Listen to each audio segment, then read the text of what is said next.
नमस्कार, सारा education hub में आपका स्वागत है। तो चलिए आज की चर्चा शुरू करते हैं। हमारे सामने आज कई काफ़ी महत्वपूर्ण स्रोत हैं। हम बात करेंगे शहरों की माली हालत पर, फिर जलवायु परिवर्तन की कुछ नई चिंताएं हैं, और हाँ, संयुक्त राष्ट्र और दुनिया में सहयोग की क्या स्थिति है, इस पर भी बात होगी। साथ में नैनो तकनीक का भविष्य, काफ़ी कुछ है आज।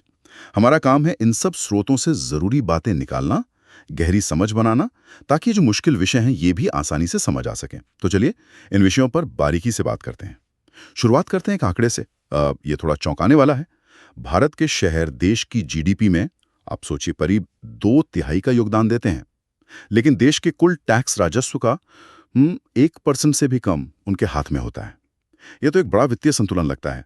हमारी आज की पहली पड़ताल इसी पर है। हमारे शहर, मतलब नगरपालिकाएं, उनकी वित्तीय चुनौतियां क्या हैं? हाँ, ये एक बहुत गंभीर और कह सकते हैं कि ढांचागत समस्या है। हमारे शहर आजकल ना ज़्यादातर राज्य और केंद्र सरकार से मिलने वाले अनुदानों पर ही निर्भर हो गए हैं, और इनमें से कई अनुदान तो किसी खास शर्त पर मिलते हैं, या फिर कब मिलेंगे भी या नहीं ये तय नहीं होता। मतलब अनिश्चितता बनी रहती है। कई बार तो ये पैसा नगर पालिकाओं तक पहुंचता ही नहीं, या पहुंचने में इतनी देर हो जाती है कि सारे प्लान, सारी योजनाएं अटक जाती हैं। यहाँ एक खास बात और है, वो जो 2017 में जीएसटी लागू हुआ ना, उसके बाद तो शहरों की अपनी कमाई के साधन और कम हो गए। जैसे ऑक्ट्रॉय टैक्स था, एंट्री टैक्स था, ये सब बहुत ज़रूरी स्थानीय कर थे उनके लिए, वो सब जीएसटी में चले गए। इससे उनके अपने राजस्व में करीब 19% की कमी आ गई। कुछ जानकार तो इसे क्या कहते हैं, लोकतंत्र का उल्टाव या इन्वर्जन ऑफ डेमोक्रेसी भी कहते हैं। मतलब ये कि शहरों को काम तो ढेरों सौंप दिए गए, कचरा उठाओ, जलवायु परिवर्तन से लड़ो, सस्ते घर बनाओ, लेकिन उन कामों को करने के लिए जो पैसा चाहिए वो साधन उन्हें नहीं दिए गए। तो इसे थोड़ा और खोलते हैं। वो जो संविधान का 74वां संशोधन था, उसका मकसद तो यही था ना कि शहर मजबूत हों, अपने फैसले खुद लें। उसमें शहरी नियोजन, पानी सप्लाई, साफ सफाई जैसे कई काम उन्हें दिए गए थे। पर आप कह रही हैं कि असल में हुआ ये कि काम तो बढ़ गए, लेकिन पैसा उस हिसाब से नहीं मिला।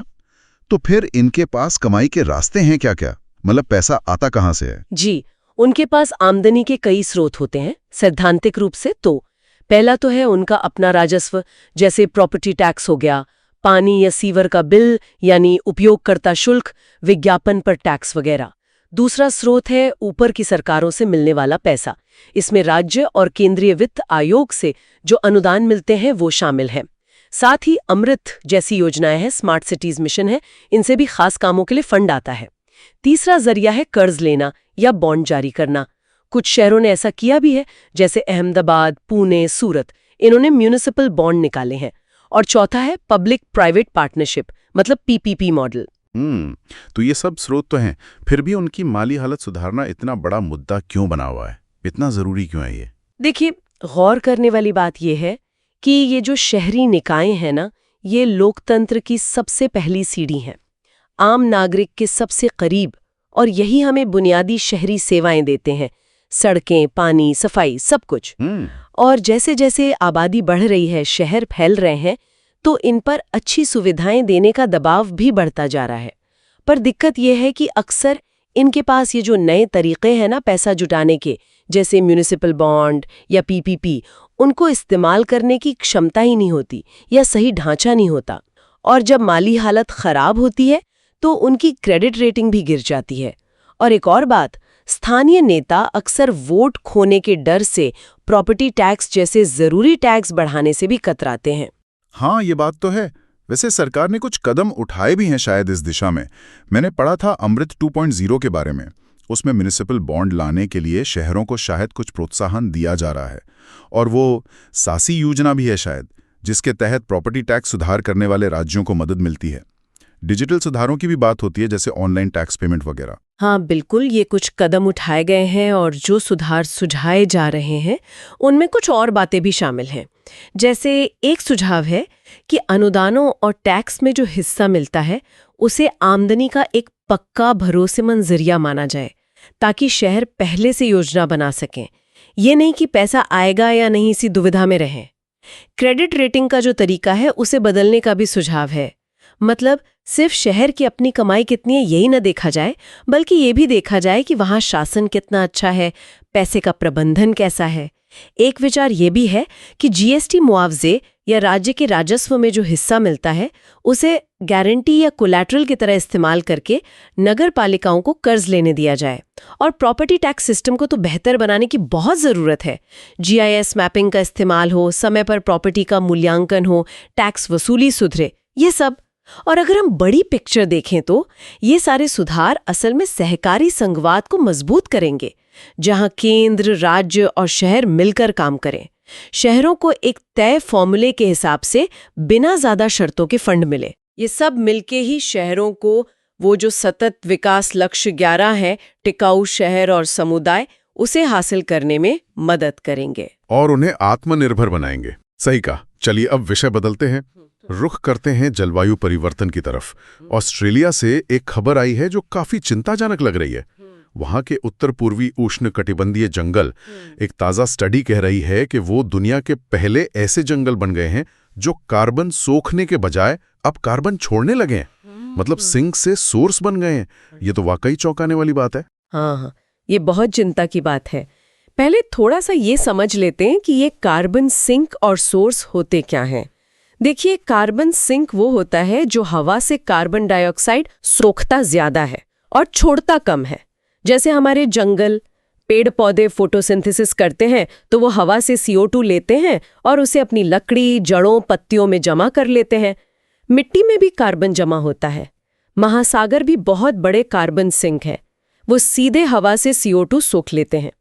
और कार्बन सोर्स इसका ठीक उल्टा है, वो कार्बन छोड़ता ज्यादा है, सोखता कम।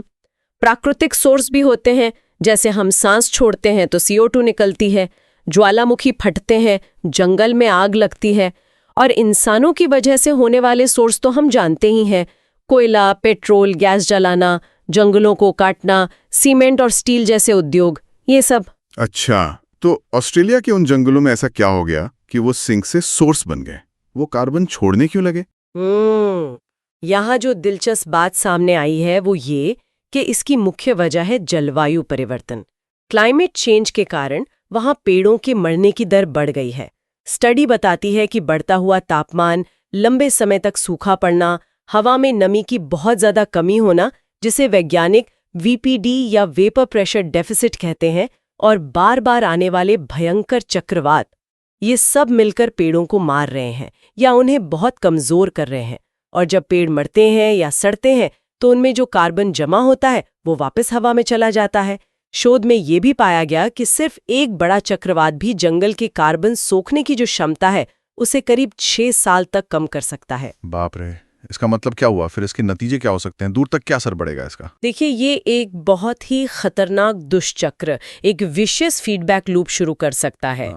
मतलब जलवायु परिवर्तन से जंगल कमजोर होते हैं, कमजोर या मरे हुए पेड़ कार्बन छोड़ते हैं, हवा में CO2 और बढ़ती है, जिससे जलवायु परिवर्तन और तेज होता है। और इसके कारण फिर और ज्यादा जंगल में आग लगती है, सूखा पड़ता है जो और पेड़ों को मारता है। ये चक्र चलता रहता है। और इसके नतीजे सिर्फ जंगल तक सीमित नहीं रहेंगे। वहां रहने वाले स्थानीय समुदाय, खासकर जो आदिवासी समुदाय हैं, उनकी रोजमर्रा की जिंदगी, उनकी संस्कृति सब खतरे में पड़ सकती है। पूरा का पूरा इकोसिस्टम बिगड़ सकता है। बहुत सारी जानवरों और पौधों की प्रजातियां खत्म हो सकती हैं। और इसका असर हम सब पर भी पड़ेगा। पानी की किल्लत बढ़ सकती है, खेती पर बुरा असर पड़ेगा, आर्थिक नुकसान होगा और सेहत से जुड़े नए खतरे भी पैदा हो सकते हैं। इससे एक बहुत अहम सवाल उठता है, हमारी जलवायु प्रणाली में ऐसे टिपिंग पॉइंट्स का, मतलब ऐसे मोड़ जहां पहुंचने के बाद शायद वापस आना बहुत मुश्किल या नामुमकिन हो जाए। इसे रोकने के लिए अब कई स्तरों पर एक साथ काम करने की जरूरत है। सबसे पहले तो पूरी दुनिया को मिलकर वो जो पेरिस समझौता है उसके तहत कोयला, पेट्रोल, गैस का इस्तेमाल तेजी से और लगातार कम करना होगा। इसमें कोई ढिलाई नहीं होनी चाहिए। फिर स्थानीय स्तर पर हमें जंगलों के प्रबंधन के तरीके बदलने होंगे, जैसे नियंत्रित तरीके से सूखी घास वगैरह जलाना ताकि बड़ी आग का खतरा कम हो, कीड़ों मकोड़ों से पेड़ों को बचाना और शायद ऐसी प्रजातियों को लगाना जो बदलते मौसम को ज्यादा झेल सकें।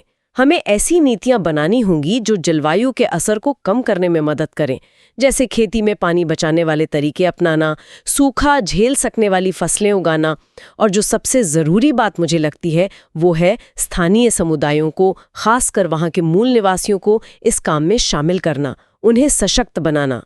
उनके पास सदियों का ज्ञान होता है जंगलों के बारे में, उसे अहमियत देना, जमीन पर उनके अधिकार पक्के करना और जंगलों के प्रबंधन में उनकी भागीदारी बढ़ाना बहुत जरूरी है। बिल्कुल सही कहा। और जलवायु परिवर्तन जैसी जो दुनिया भर की चुनौतियां हैं, उनसे निपटने के लिए वैश्विक सहयोग बहुत जरूरी हो जाता है। इसी कड़ी में आज 24 अक्टूबर है, यानी संयुक्त राष्ट्र दिवस, और इस साल यानी 2025 में संयुक्त राष्ट्र अपनी 80वीं सालगिरह मना रहा है। 1945 में इसकी स्थापना हुई थी। आइए इस पर थोड़ी गहराई से बात करते हैं। भारत तो इसके संस्थापक सदस्यों में से एक था। जी हाँ, संयुक्त राष्ट्र यानी यूनाइटेड नेशंस या यूएन दूसरे विश्व युद्ध की तबाही के बाद बना था। इसका मुख्य मकसद था दुनिया में शांति बनाए रखना, सुरक्षा सुनिश्चित करना और देशों के बीच सहयोग को बढ़ावा देना। आज इसके 193 सदस्य देश हैं और इसका मुख्यालय न्यूयॉर्क में है। इसका जो चार्टर है उस पर 26 जून 1945 को सैन फ्रांसिस्को में साइन हुए थे और ये 24 अक्टूबर 1945 को लागू हुआ। इसीलिए आज यूएन दिवस है। इसकी जो सुरक्षा परिषद है उसमें 5 स्थायी सदस्य हैं, अमेरिका, ब्रिटेन, रूस, चीन और फ्रांस, जिनके पास वीटो पावर है। शुरू में इसका ध्यान ज्यादातर लड़ाई रोकने और शांति बनाए रखने पर था, पर धीरे धीरे इसका काम बहुत फैल गया। अब ये स्वास्थ्य, पर्यावरण, मानवाधिकार, आर्थिक और सामाजिक विकास जैसे कई मुद्दों पर काम करता है। और ये भी मानना पड़ेगा कि संयुक्त राष्ट्र ने काफी कुछ हासिल भी किया है इन 80 सालों में। इसने 1948 से लेकर अब तक 70 से ज्यादा शांति मिशन चलाए हैं दुनिया भर में, और 1988 में तो इसकी शांति सेना को नोबेल शांति पुरस्कार भी मिला था। इसने 80 से ज्यादा देशों को उपनिवेशवाद से आजादी दिलाने में एक अहम भूमिका निभाई। मानवाधिकारों के क्षेत्र में 1948 में वो जो मानवाधिकारों की सार्वभौमिक घोषणा UDHR अपनाई गई, वो एक मील का पत्थर है। फिर मानवाधिकार परिषद HRC जैसी संस्थाएं भी बनी। दुनिया भर में सेहत सुधारने में भी इसकी बड़ी भूमिका रही है, जैसे चेचक को पूरी तरह खत्म करने में, या अभी हाल में कोविड-19 के दौरान कोवैक्स पहल के जरिए गरीब देशों तक टीके पहुंचाने में। और वो जो सतत विकास लक्ष्य यानी SDGs हैं, उनके जरिए गरीबी कम करने और विकास को बढ़ावा देने में भी UN अहम भूमिका निभा रहा है। हाँ, ये सब काम जो है वो बहुपक्षवाद या मल्टीलैटरलिज्म का हिस्सा है। मतलब जहां कई सारे देश मिलकर कुछ आपसी नियमों और संस्थाओं के आधार पर सबके भले के लिए काम करते हैं। ये एक पक्षवाद से अलग है, जहां कोई एक देश अपनी मर्जी चलाता है, या द्विपक्षवाद से भी, जहां सिर्फ 2 देश आपस में डील करते हैं। लेकिन सवाल ये है कि क्या आज ये बहुपक्षीय व्यवस्था उतनी असरदार रह गई है? आज इसके सामने क्या बड़ी चुनौतियां हैं? चुनौतियां तो कई हैं और काफी गंभीर भी। पहली और सबसे बड़ी चुनौती है बढ़ती हुई जियोपॉलिटिकल खींचतान, मतलब बड़े देशों के बीच की आपसी होड़। देश अब अंतर्राष्ट्रीय मंचों का इस्तेमाल सहयोग करने के बजाय एक दूसरे से मुकाबला करने या अपनी ताकत दिखाने के लिए ज्यादा कर रहे हैं। जैसे चीन ने एशियन इंफ्रास्ट्रक्चर इन्वेस्टमेंट बैंक बनाया, जो कहीं ना कहीं वर्ल्ड बैंक को एक चुनौती देता है। या फिर रूस जिस तरह से संयुक्त राष्ट्र सुरक्षा परिषद में यूक्रेन या दूसरे मुद्दों पर अपनी वीटो पावर का इस्तेमाल करता है, वो दिखाता है कि कैसे ये संस्थाएं फैसले लेने के बजाय रुकावट डालने का मंच बन सकती हैं। दूसरी बड़ी चुनौती है आर्थिक राष्ट्रवाद और संरक्षणवाद का बढ़ना। मतलब देश अपने उद्योगों को बचाने के नाम पर दूसरे देशों से आने वाले सामान पर टैक्स या टैरिफ बढ़ा रहे हैं, या अपने देश से सामान बाहर भेजने पर रोक लगा रहे हैं। इससे विश्व व्यापार संगठन जैसी संस्थाएं, जिनका काम व्यापार को आसान बनाना है, वो कमजोर हो रही हैं। WTO का जो विवाद सुलझाने वाला सिस्टम है, वो तो अमेरिका के विरोध के कारण काफी समय से ठीक से काम ही नहीं कर पा रहा। और हम देख ही रहे हैं, अमेरिका में हाल में भारत से आने वाले कुछ स्टील और एल्यूमिनियम उत्पादों पर भी टैरिफ लगाए हैं। तीसरा, हम देख रहे हैं कि छोटे छोटे गुट बन रहे हैं, जैसे क्वाड है जिसमें भारत, अमेरिका, जापान, ऑस्ट्रेलिया हैं, या ऑकस है, ऑस्ट्रेलिया, UK, US का, जब बड़ी संस्थाएं जैसे यूएन या डब्ल्यूटीओ धीमी लगती हैं या काम नहीं कर पाती, तो देश ऐसे छोटे ग्रुप बना लेते हैं खास मुद्दों पर मिलकर काम करने के लिए। ये कुछ मामलों में शायद असरदार हों, पर इससे दुनिया अलग अलग खेमों में बंटने का खतरा भी बढ़ जाता है, वैश्विक शासन बढ़ जाता है। चौथी चुनौती है जलवायु परिवर्तन पर ठोस कार्रवाई की कमी। पेरिस समझौता तो हो गया, लेकिन देश अक्सर अपने छोटे-मोटे राष्ट्रीय हितों को दुनिया के सामूहिक भले से ऊपर रखते हैं। वादे ज्यादा होते हैं, काम कम। और पांचवी चुनौती है कि ये संस्थाएं खुद भी थोड़ी पुरानी पड़ गई हैं। ज्यादातर अंतर्राष्ट्रीय संस्थाएं बनी थीं 20वीं सदी के मध्य में, एक अलग दुनिया के लिए। वो आज के नई ताकतों जैसे भारत, ब्राजील जैसी उभरती अर्थव्यवस्थाओं या फिर आज के नए मुद्दे जैसे artificial intelligence, crypto currency, cyber सुरक्षा, इनसे निपटने के लिए पूरी तरह तैयार नहीं लगती। उनमें सुधार की जरूरत है, पर वो हो नहीं पा रहा। और अगर हम इसको पूरे मामले से जोड़कर देखें तो ये सारी चुनौतियां मिलकर उन बड़ी वैश्विक समस्याओं को हल करने की हमारी सामूहिक क्षमता को कमजोर कर रही हैं, जिन्हें कोई भी एक देश अकेले हल नहीं कर सकता, चाहे वो महामारी हो, जलवायु परिवर्तन हो या आर्थिक मंदी हो। ये तो वाकई चिंता की बात है।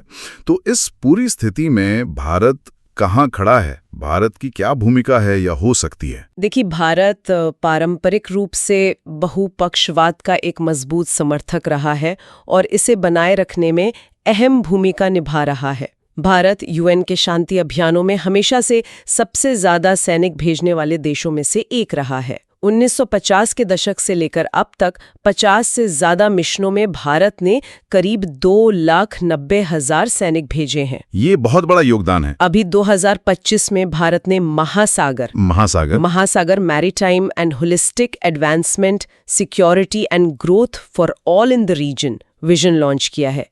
ये हिंद प्रशांत क्षेत्र में सुरक्षा, स्थिरता और विकास को बढ़ावा देने पर केंद्रित है, और ये भी एक तरह से बहुपक्षीय सहयोग का ही प्रयास है।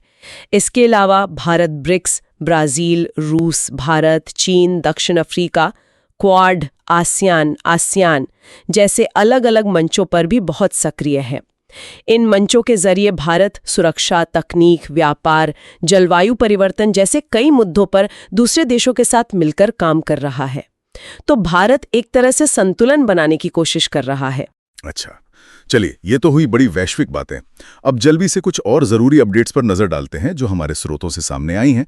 कुछ फटाफट खबरें। पहली खबर है ईपीएफ यानी कर्मचारी भविष्य निधि से जुड़ी। ईपीएफओ ने पीएफ से पैसा निकालने के नियमों को कुछ आसान बनाया है। पहले करीब 13 अलग-अलग वजह थी पैसा निकालने की, अब उन्हें घटाकर सिर्फ 3 मुख्य श्रेणियां बना दी गई हैं। एक है जरूरी जरूरतें जैसे बीमारी का इलाज, बच्चों की पढ़ाई, शादी वगैरह। दूसरी है घर बनाने या खरीदने के लिए, और तीसरी कुछ खास परिस्थितियां। एक और बदलाव यह है कि अब आप अपने जमा पैसे कर्मचारी हिस्सा और कंपनी के जमा पैसे नियोक्ता हिस्सा दोनों से जरूरत पड़ने पर पैसा निकाल सकेंगे। हाँ, लेकिन खाते में कम से कम 25% बैलेंस रखना जरूरी होगा। बेरोजगारी की हालत में भी कुछ बदलाव हैं। अगर किसी की नौकरी छूट जाती है तो वो तुरंत अपने पीएफ का 75% निकाल सकता है, और अगर वो 12 महीने यानी 1 साल तक बेरोजगार रहता है तो वो बचा हुआ 25% भी यानी पूरी रकम निकाल सकता है। पहले ये सीमा शायद 2 महीने की थी। लेकिन एक अहम बात यह है कि पेंशन वाली जो अंतिम रकम होती है वो अब नौकरी छोड़ने के 2 महीने बाद नहीं, बल्कि 36 महीने यानी 3 साल बाद ही निकाली जा सकेगी। शायद इसका मकसद लोगों की लंबी अवधि की पेंशन सुरक्षा को सुनिश्चित करना है। दूसरी खबर रक्षा खरीद से जुड़ी है। रक्षा मंत्रालय ने नया रक्षा खरीद मैनुअल यानी डीपीएम 2025 जारी किया है। ये 1 नवंबर 2025 से लागू होगा।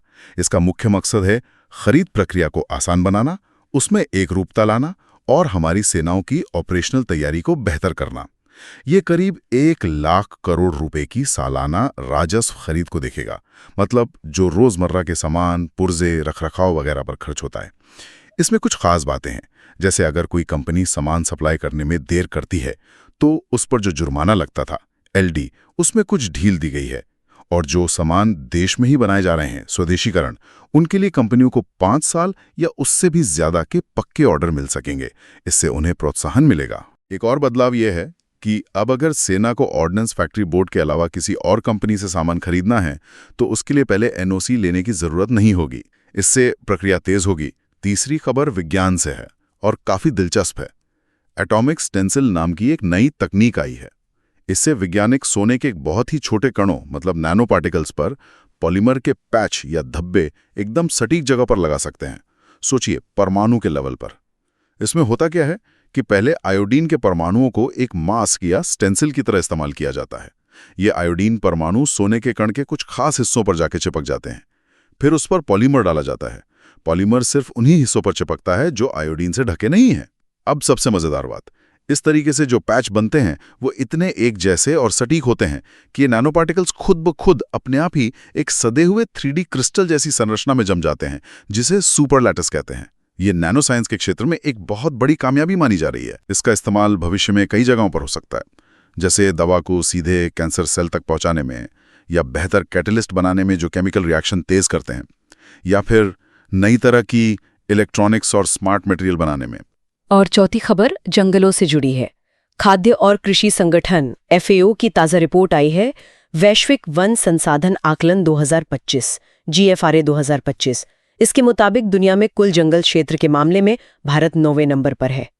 और अच्छी बात यह है कि हर साल जंगल क्षेत्र में जो बढ़ोतरी हो रही है, उस रफ्तार के मामले में भारत दुनिया में तीसरे नंबर पर बना हुआ है। भारत का कुल वन क्षेत्र अभी करीब 7.27 करोड़ हेक्टेयर बताया गया है। दुनिया में सबसे ज्यादा जंगल वाले देश रूस, ब्राजील और कनाडा है। रिपोर्ट में यह भी जिक्र है कि भारत ने जंगलों को बचाने और बढ़ाने के लिए कई कदम उठाए हैं, जैसे पुराना वन संरक्षण अधिनियम 1980 है, राष्ट्रीय वन नीति 1988 है, जिसका लक्ष्य देश की 33% जमीन पर जंगल लाना है, ग्रीन इंडिया मिशन है, कैंपा फंड है, और अभी हाल में शुरू हुआ एक पेड़ मां के नाम अभियान भी है। तो आज हमने कई अहम मुद्दों पर नजर डाली। शहरों की माली हालत और उनके सुधार के तरीकों से लेकर जलवायु परिवर्तन की वो जो गंभीर चेतावनी ऑस्ट्रेलिया से आई है और उससे निपटने के वैश्विक प्रयासों तक। हमने बहुपक्षीवाद की चुनौतियों को समझा और साथ ही विज्ञान और नीतियों में जो नए बदलाव हो रहे हैं, चाहे वो EPF हो, रक्षा खरीद हो या वो कमाल की नैनो तकनीक हो, उन पर भी बात की। तो कुल मिलाकर बात क्या निकलती है? हमने देखा कि कैसे ये सब मुद्दे आपस में जुड़े हुए हैं। शहरों के पैसे का मामला हो या जलवायु परिवर्तन का, ये स्थानीय मुद्दे वैश्विक चुनौतियों से गहराई से जुड़े हैं और कैसे विज्ञान और नीतियां लगातार हमारे आने वाले कल को, हमारे भविष्य को एक शक्ल दे रही हैं। बिल्कुल। और यहाँ एक जरूरी सवाल शायद सोचने के लिए बनता है। जिस तरह हमने इन सभी मुद्दों के बीच के जुड़ाव पर बात की, शहरी वित्त, जलवायु, वैश्विक सहयोग, प्रौद्योगिकी, ये सब देखते हुए हम मतलब व्यक्ति के तौर पर और समुदाय के तौर पर कैसे ये जो स्थानीय स्तर पर काम होते हैं और जो बड़ी वैश्विक चुनौतियां हैं, उनके बीच के फासले को बेहतर ढंग से पाट सकते हैं। कैसे ये पक्का किया जा सकता है कि एक शहर में जो हम तरक्की कर रहे हैं वो अनजाने में किसी दूसरे शहर के लिए रुकावट ना बन जाए। हम स्थानीय समाधानों को दुनिया भर के लक्ष्यों के साथ और असरदार तरीके से कैसे जोड़ सकते हैं? ये वाकई एक गहरा सवाल है जिस पर जरूर सोचना चाहिए। आज के इस विश्लेषण में शामिल होने के लिए आप सबका बहुत बहुत धन्यवाद। अगले विश्लेषण तक सोचते रहिए। अगर आज की चर्चा आपको पसंद आई हो तो वीडियो को लाइक, शेयर और चैनल को सब्सक्राइब करना ना भूलें। शुक्रिया।